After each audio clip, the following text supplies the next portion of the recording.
শুধু ওনাদের দোষ দিয়ে কি লাভ? একদল খাইছে আরেক দল খাওয়ার জন্য রেডি হয়ে আছে।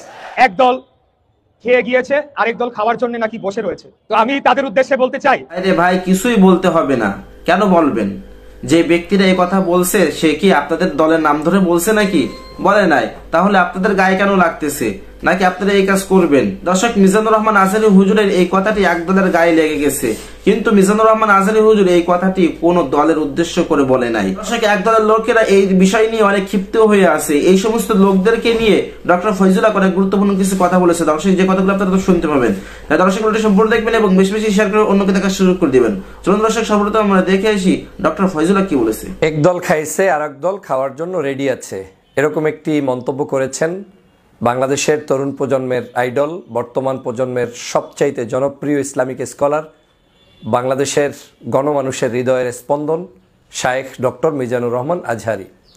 তিনি তার এই বক্তব্যে কোনো দলকে, কোনো ব্যক্তিকে, কোনো গোষ্ঠীকে, কোনো ব্যক্তির নাম উচ্চারণ করে বক্তব্য দেয়নি। তবুও বাংলাদেশ জাতীয়তাবাদী দলের মায়ের চাইতে মাসির দরদ বেশি এরকম কিছু নেতাকর্মী কিংবা অনলাইন অ্যাক্টিভিস্ট, তারা এটাকে নিজ দলের কাঁধেই টেনে নিয়ে বিএনপির সাথে, আজহারী সাহেবের সাথে বিতর্ক জড়িয়ে দেওয়ার চেষ্টা করছে। শুধু তাই নয়, বাংলাদেশের সাম্প্রতিক সময়ে আমার কাছে মনে হচ্ছে অতিরঞ্জিত কিছু মানুষ যারা আলেম সমাজ থেকে, ইসলামিক স্কলারদের কাছ থেকে, তথা বাংলাদেশের যারা সত্যিকার গত 16 বছর পর্যন্ত হাসিনার শাসনামলের জুলুমের শিকার ছিলেন, নির্যাতনের শিকার ছিলেন, সেই সকল আলেমদের কাছ থেকে বিএনপিকে সুকৌশলে দূরে রাখার চেষ্টা করছেন। এবং যারা এটা করছেন তারা নিশ্চিত শাহবাগী কিংবা শাহবাগীদের খুব কাছের মানুষ, না হয় পার্শ্ববর্তী দেশ ভারতের স্পষ্ট দালাল। আপনারা জানেন যে বাংলাদেশ জাতীয়তাবাদী দল বাংলাদেশের সবচাইতে জনপ্রিয়, সর্ববৃহৎ একটি দল। যত বড় মাথা তত বড় ব্যথা থাকবে, যত বড় দল হবে তত বড় দোষ থাকবে, তাকে নিয়ে আলোচনা হবে, সমালোচনা হবে। কিন্তু প্রত্যেকটি আলোচনা এবং সমালোচনা যদি রিয়্যাক্ট আকারে আবার সেটার উত্তর দেওয়া হয়, প্রতি উত্তর দেওয়া হয়, সেটা নিতান্তই অযোগ্য মানুষরাই এই কাজটি করে। যোগ্য মানুষরা কখনোই কোনো ধরনের ছোটোখাটো মন্তব্যের জন্য কিংবা আমার সমালোচনার জন্য উঠে পড়ে লাগবে না। এবং উঠে পড়ে লাগছেন কার সাথে? যাদের জনপ্রিয়তা বাংলাদেশের সর্বশীর্ষে, যারা বাংলাদেশের সবচাইতে জনপ্রিয় ব্যক্তিত্বই শুধু নয়, বাংলাদেশের মানুষের কাছে, বাংলাদেশের ভাষাভাষী যত দেশ বিদেশে মানুষ রয়েছেন তাদের হৃদয় নিংড়ানো ভালোবাসা পাওয়া ব্যক্তিত্ব, যেমন শায়েখ ডক্টর মিজানুর রহমান আজহারী। আমি তাকে কাছ থেকে দেখেছি। আমি বিশ্বাস করি গণতন্ত্রের সুন্দর ধারা হচ্ছে উন্মুক্ত মন্তব্য যে কেউ যে কোনো জায়গায় করতে পারে। তিনি আমার বিরুদ্ধে কথা বলতে পারেন, আরেকজনের বিরুদ্ধে কথা বলতে পারেন। গত 16 বছর পর্যন্ত আওয়ামী লীগকে আমরা দেখেছি এই কথা বলার অধিকারটাকেই কেড়ে নেওয়া হয়েছিল। স্বাধীনভাবে মত প্রকাশ কাউকে করতে দেওয়া হয়নি।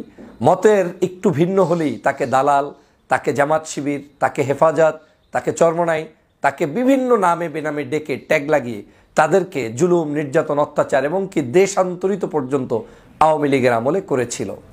আজকের কেন, কি কারণে হঠাৎ করে আলেম সমাজের সাথে বিএনপিকে দূরত্ব তৈরির জন্য চেষ্টা চালানো হবে? এখন অনেকেই বলবেন আলেম সমাজ বলতে কাকে মনে করেন? আপনি যদি আলেম সমাজ বলতে শায়েখ আহমদুল্লাহকে আপনার কাছে আলেম না মনে হয়, আজহারী সাহেবকে আলেম না মনে হয়, সাইফুল্লাহ সাহেবকে আলেম না মনে হয়, আপনার এই বর্তমান প্রজন্মের যারা এরকম বড় বড় ইসলামিক স্কলার রয়েছেন, যারা কাজ করছেন, কাজী ইব্রাহিম সাহেবকে যদি আলেম না মনে হয়, পীর মাশায়েখ অনেক ইসলামিক দলের নেতৃবৃন্দ আছেন তাদেরকে আলেম না মনে হয়, চরমনার পীর সাহেবকে আলেম না মনে হয়, হ্যাঁ হেফাজতে ইসলামের মামুনুর সাহেবকে আলেম না মনে হয়, তাহলে এদেশের আলেম বলতে আপনি কাকে মনে করেন? আওয়ামী লীগ এরকমই বাংলাদেশের হক্কানি আলেমদেরকে সম্পূর্ণ ভিন্ন জায়গায় রেখে তারপরে তার সৃষ্টিকৃত কিছু ঢোলবাদ্যওয়ালা, তবলা বাজানো, কিছু নৃত্য করা মঞ্চের উপরে দুই একজন আলেম সৃষ্টি করে বাংলাদেশের যুব সমাজকে কলঙ্কিত করতে চেয়েছিল, যদিও তাদের এখন আর কোনো স্থান এই বাংলাদেশে নেই। কিন্তু বাস্তবিক অর্থ হচ্ছে এদেশের আলেম সমাজ সব সময় সত্য এবং ন্যায়ের পক্ষে চলেছে, ন্যায়সঙ্গত কথা বলেছে। সেই কথাটি অনেক সময় আমার গায়ে পড়তে পারে, আপনার ঘাড়ে পড়তে পারে, যদি আপনি সেটার জন্য অপরাধী হয়ে থাকেন। কিন্তু বিচলিত হওয়ার এই কোনো কারণ নেই যে আলেম সমাজ আপনার বিরোধিতা করছে, বক্তব্যের বিরোধিতা করছে, তার মানে আমাকেও কাউন্টার দিয়ে তার বিরোধিতা করতে হবে, এরকম হওয়ার কোনো সুযোগ কিন্তু নেই প্রিয় বন্ধুরা আমার। তাহলে তারা কারা এই কাজটি করছে? আজকের বাংলাদেশে যেই ট্যাগিংয়ের রাজনীতি আওয়ামী লীগ চালু করেছিল, সেই ট্যাগিংয়ের রাজনীতি আপনি করছেন কিনা এবং আপনি করে দলটাকে বিপদের মধ্যে ফেলছেন কিনা, সেটা আজকের জাতির কাছে আপনাকে জবাব দিতে হবে। আপনি বাংলাদেশের শেখ হাসিনার পতনের আগের ইতিহাসটা জানেন। রাজাকার শব্দ উচ্চারণ করার কারণে শেখ হাসিনার ক্ষমতায় টিকতে পারে নাই। এই যুব সমাজের কাছ থেকে তাফসির মাহফিল কেড়ে নেওয়া হয়েছিল, 144 ধারা জারি করা হয়েছিল, সাইদি সাহেবকে ফাঁসির কাস্টে ঝুলানোর জন্য রায় দিয়েছিল, তারপরে তার জেলের মধ্যে ইঞ্জেকশন পুশ করে হত্যা করা হয়েছে। আলেম সমাজকে কতই কষ্ট দিয়েছে, কিন্তু প্রতি উত্তরে শেখ হাসিনা কি পেয়েছে? শেখ হাসিনা পেয়েছে জিরো। শেখ হাসিনাকে বিতাড়িত হতে হয়েছে, পালিয়ে যেতে হয়েছে, কিন্তু আলেম সমাজ মৃত্যুবরণ করলেও তাদের কবর বাংলাদেশেই আছে, না হয় তাদের পরবর্তী প্রজন্ম বাংলাদেশেই তাফসির মাহফিল কিংবা বড় বড় অনুষ্ঠান করছে। আমি এই দলটাকে অত্যন্ত ভালোবাসি। বাংলাদেশ জাতীয়তাবাদী দলের জন্য গত 16 বছর কথা বলেছি। দীর্ঘ 16 বছরের মধ্যে জুলুম, নির্যাতন, অত্যাচারের শিকার দেশ নেত্রী বেগম খালেদা জিয়ার কথা বলেছি, তারুণ্যের অহংকার জনাব তারেক রহমান সাহেবের কথা বলেছি, এবং আমি বিশ্বাস করি আগামীর বাংলাদেশ গঠন করতে এই দল এবং এই দলের এই দুইজন নেতার বিকল্প নেই, তাদেরকে রাখতেই হবে। কিন্তু আমি এই দলকে চাই ক্লিন ইমেজে, তারা তাদের কথা বলেই যাবে, শুধু তারা প্রতি উত্তরে রাজনৈতিক দলগুলোর মতো করে আচরণ করে, যেটা একজন সাধারণ কোনো আলেমের সাথে টক্কর বাজানোর জন্য মাঠে ময়দানে নামবে, সেটা এই দলের জন্য ভয়াবহ পরিস্থিতি এনে দিবে, তাতে কোনো সন্দেহ নাই। আপনি রাজনৈতিক মন্তব্য করতে গিয়ে আওয়ামী লীগের বিরোধিতা করেন, কোনো সমস্যা নাই। রাজনৈতিক মন্তব্য করতে গিয়ে কোনো একটি রাজনৈতিক দলের মতের বিরুদ্ধে আপনি মন্তব্য করেন, কোনো সমস্যা নাই। কিন্তু বাংলাদেশের কোনো আলেম সমাজকে নিয়ে মন্তব্য করার অধিকার বিন্দুমাত্র আপনার নাই। যখন সেটা করতে যাবেন, সেটা আপনি রাজনৈতিকভাবে আপনি ক্ষতিগ্রস্ত হবেন, কোনো সন্দেহ নাই।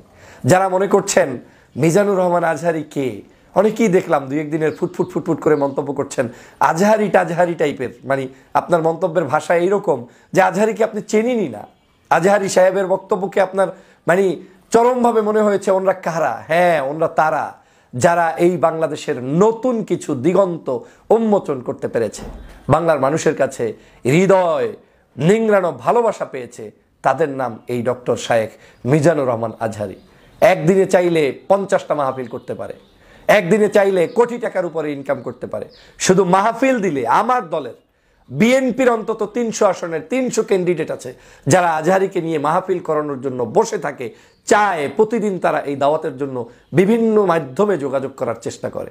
শুধু বিএনপি না, আওয়ামী লীগের সময়ও দেখেছি আওয়ামী লীগের বহু এমপি তার মাহফিলগুলোর সামনে গিয়ে বসে থাকতো শুধুমাত্র একটু জনপ্রিয়তা পাওয়ার জন্য।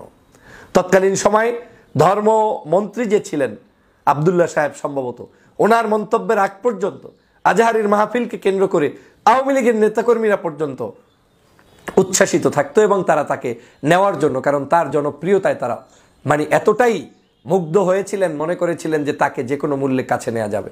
কিন্তু যখন ভারতের রয়ের পরিকল্পনায়, শেখ হাসিনার স্পেশাল নির্দেশনায়, আব্দুল্লাহ সাহেবের ষড়যন্ত্রে আজহারি সাহেবকে দেশ থেকে বিতাড়িত করা হলো, তখন আওয়ামী লীগ ভিন্ন ডাইছে তারা আজহারির বিরোধিতা করা শুরু করে দিল। আজ একই উপায়ে আজহারি সাহেব দীর্ঘ 5 বছর পরে ফেরত আসার পরে যদি কেউ আজহারি সাহেবের কণ্ঠরোধ করার চেষ্টা করে কিংবা তার বক্তব্য তাকে শিখিয়ে দেওয়ার চেষ্টা করেন, সে কখনোই দলের কল্যাণকারী কোনো ব্যক্তি হতে পারে না। তিনি শাহবাগী, তিনি আওয়ামী লীগী, তিনি শেখ হাসিনারই মদতপুষ্ট কোনো না কোনো সন্তান।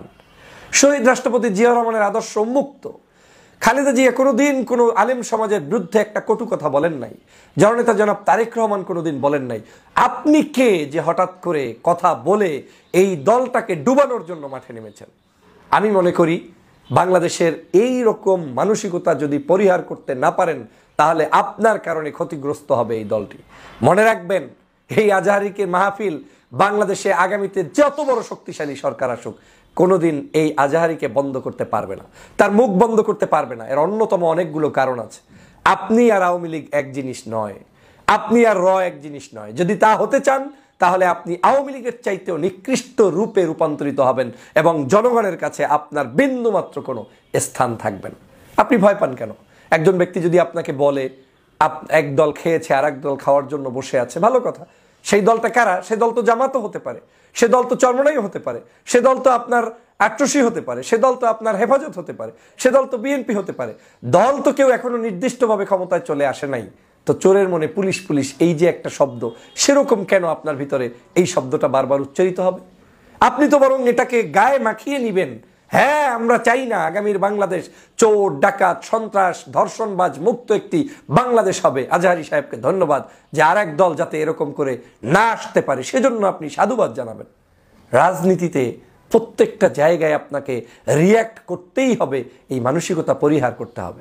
মনে রাখবেন, আপনার যেমন অধিকার আছে এদেশের একজন চিকিৎসক, এদেশের একজন রাস্তাঘাটের ফল বিক্রেতা থেকে শুরু করে প্রত্যেকটি অফিস আদালতের ব্যক্তির রাজনীতি করার, বাংলাদেশের আলেম সমাজকে রাজনীতি নিয়ে কথা বলার অধিকার আছে, সমাজনীতি নিয়ে কথা বলার অধিকার আছে, আপনার দলের বিরুদ্ধেও কথা বলার অধিকার আছে। কারণ আপনি দল প্রতিষ্ঠা করেছেন জনতার জন্য, দেশের জন্য। আপনি দল গঠন করেছেন আর আপনাকে সমালোচনা করবে না, এই মানসিকতাই তো আপনার রং। এটা তো ভুল কনসেপ্ট। শহীদ রাষ্ট্রপতি জিয়া রহমান এই কনসেপ্টে ছিলেন না, আর ছিলেন না বিধায় তিনি বাংলাদেশের জনগণকে উন্মুক্ত স্বাধীনতা দিয়েছিলেন, দল প্রতিষ্ঠা করার অধিকার দিয়েছিলেন। তখন জামাতও রাজনীতি করেছে, আওয়ামী লীগও রাজনীতি করেছে।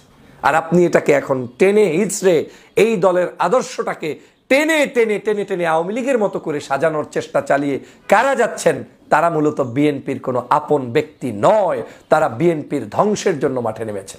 প্রিয় সহযোদ্ধা ভাইরা, আমি কথাগুলো কঠিনভাবে এজন্য বললাম, আগামীর পথ যদি এখন থেকে আপনি বাছাই করতে না পারেন, তাহলে এই বাংলাদেশে রাজনীতির যে মহাপ্লাবন শুরু হয়েছে, এই প্লাবনে টিকে থাকতে পারবেন না। আপনারা নিশ্চয়ই জানেন বাংলাদেশে কিছু শব্দচয়ন শুরু হয়েছে। আমি চরম বিরোধিতা করি এই শব্দচয়নের। রাজাকার ট্যাগ লাগানো, মুক্তিযুদ্ধের বিরুদ্ধের শক্তি, পক্ষের শক্তি, এগুলোকে আবার আলোচনায় নিয়ে আসা, কখন ৭১-এ ভূমিকা কি ছিল, এই সকল কথা বলে বাংলার জনগণকে আর বিভাজনের রাজনীতিতে টানা যাবে না। এই রাজনীতিগুলো নোংরা, এগুলো শেখ হাসিনা নোংরামির শেষ পর্যায়ে টেনে নিয়ে গিয়েছে। এখন শেখ হাসিনার ভাষাগুলো মানে কি বলে টোকাই করে করে নিয়ে এসে তারপরে আপনি আবার উচ্চারিত করবেন। জনগণ শেখ হাসিনাকে যে ভাষায় জবাব দিয়েছে, তাহলে তো আপনাকেও সেই ভাষায় জবাব দিবে। তাহলে আপনার কি উচিত হবে? শব্দচয়ন পরিবর্তন করে বরং আমি কি করতে পারবো, যেমন ৩১ দফা বাংলার জনগণের কাছে উপস্থাপন করতে হবে। আপনি আওয়ামী লীগের মতো নয়, বরং আমি গণতন্ত্রে বিশ্বাসী, জনতার অধিকারে বিশ্বাসী, স্বাধীনতায় বিশ্বাসী, যুব সমাজের চাহিদা পালনে বিশ্বাসী। এই কথাগুলো যত বলবেন তত আসবে। যতই কাউন্টার দিয়ে আপনি কাউকে দিয়ে লেখাবেন, কাউকে ভাড়া করে এনে অ্যাক্টিভিস্ট বানাবেন এবং কিছু দালালদেরকে মাঠে ছেড়ে দিবেন, কোনো লাভ হবে না। এতে হিতে বিপরীত হওয়া ছাড়া কোনো উপকার এই দলের হবে না। প্রিয় বন্ধুরা, আমার এখনো মনে আছে ২০০১ সালে যখন বিএনপি ক্ষমতায় আসে, চারিদিকে উচ্ছ্বাসিত ছিল আলেম সমাজ। সমগ্র বাংলাদেশের মানুষ ঐক্যবদ্ধভাবে এই দলটিকে ক্ষমতায় নিয়ে এসেছিল। কেন আজকের আমরা বিভাজনের পথে এমনভাবে চলে গিয়েছি যে আমার কাছে এখন সন্দেহ হচ্ছে বাংলাদেশের আলেম সমাজের ভূমিকা আগামী নির্বাচনে কি হবে সেটা এখনো স্পষ্ট নয়। আলেম সমাজকে কাছে টানতে হবে। আলেম সমাজের ভূমিকা আপনার বিরুদ্ধে খুতবায়, সমাবেশে, বক্তব্যে শতবার থাকবে, তারপরেও তাকে কাছে টেনেই আপনার রাজনীতি করতে হবে। কোনো প্রতিবাদ আমার করার কিচ্ছু নেই।